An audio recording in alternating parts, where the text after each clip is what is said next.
Yani kim olduğunu nereden bileceksin? Oraya kuzu yazıyor, onun yerine kuzu yazıyor etikette. Ömer kanı. 5 tane kabul ediyor. Tavuk 2 tane. Aynen. Helal olsun.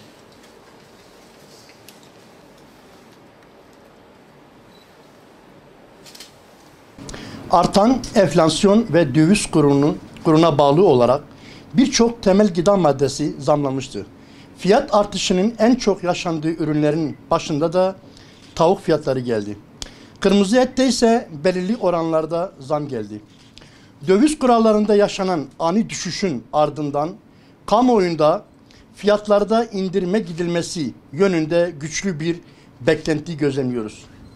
Mevcut ekonomik koşullarda tüketici lehine fiyat değişimi ve sonucunda ürün fiyatlarına yansıyacak indirimlerin hayata geçirebilmesi için bizler de Batman Kasaplar Derneği olarak fiyat indirimine gidilmesi yönünde karar aldık.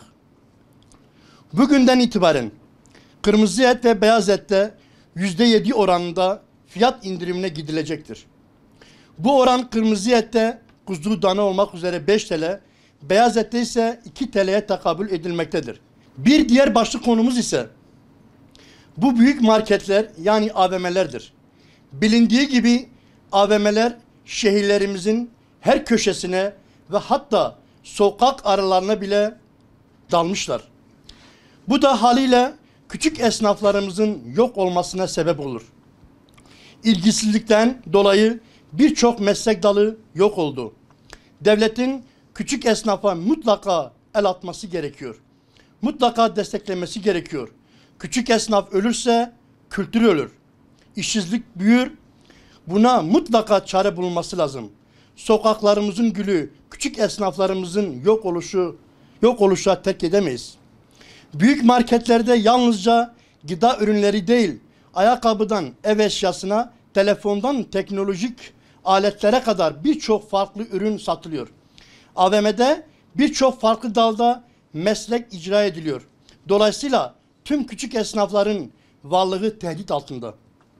Aynı zamanda zincir marketler haksız rekabet sonucunda küçük esnaflarımızın iş yapamaz hale getirdi. Son olarak şunu ekleyebiliriz ki bu marketlerdeki hırs yüzünden halkımızın sağlığı ve duygularıyla oynamaya kadar gidildi.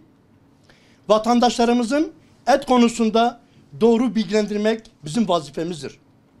Bazı AVM'ler vitrinlerde satıcı yöntemlere giderek kuzu eti yerine koyun eti sattıklarını gözlemledik.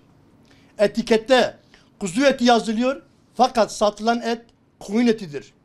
Aynı şekilde etikette dana eti yazıp inek eti sattıklarına şahit olduk.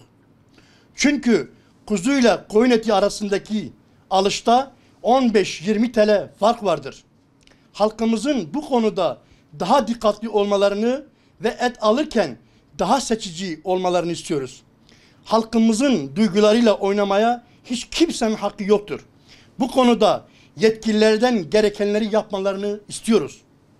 Son olarak halkımıza et ihtiyacını karşılamak için güvenli, daha temiz, sağlıklı ve hijyenik bir ortamda temin etmek için kendi mahalle ve çarşı kasaplarından et alışverişlerini yapmalarını tavsiye ediyoruz. Teşekkür ederim.